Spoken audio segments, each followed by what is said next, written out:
3 வகை இருக்குங்க. ஒரு வகை மருத்துவம்.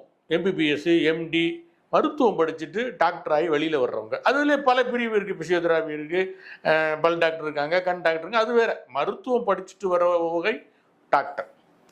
இன்னொன்று வந்து முனைவர் டாக்டர், முனைவர் பட்டம். அது ஆக்சுவலாக முனைவர் பட்டம் தான் தமிழில் சொல்லணும். ஆங்கிலத்தில் அது டாக்டர் அப்படிங்கிற சொல்ல ஆங்கில ஆட்சி காலத்துலேருந்து வழக்கத்தில் வந்துட்டதுனால அவங்களையுமே நம்ம டாக்டர் அப்படின்னு தான் சொல்கிறோம்.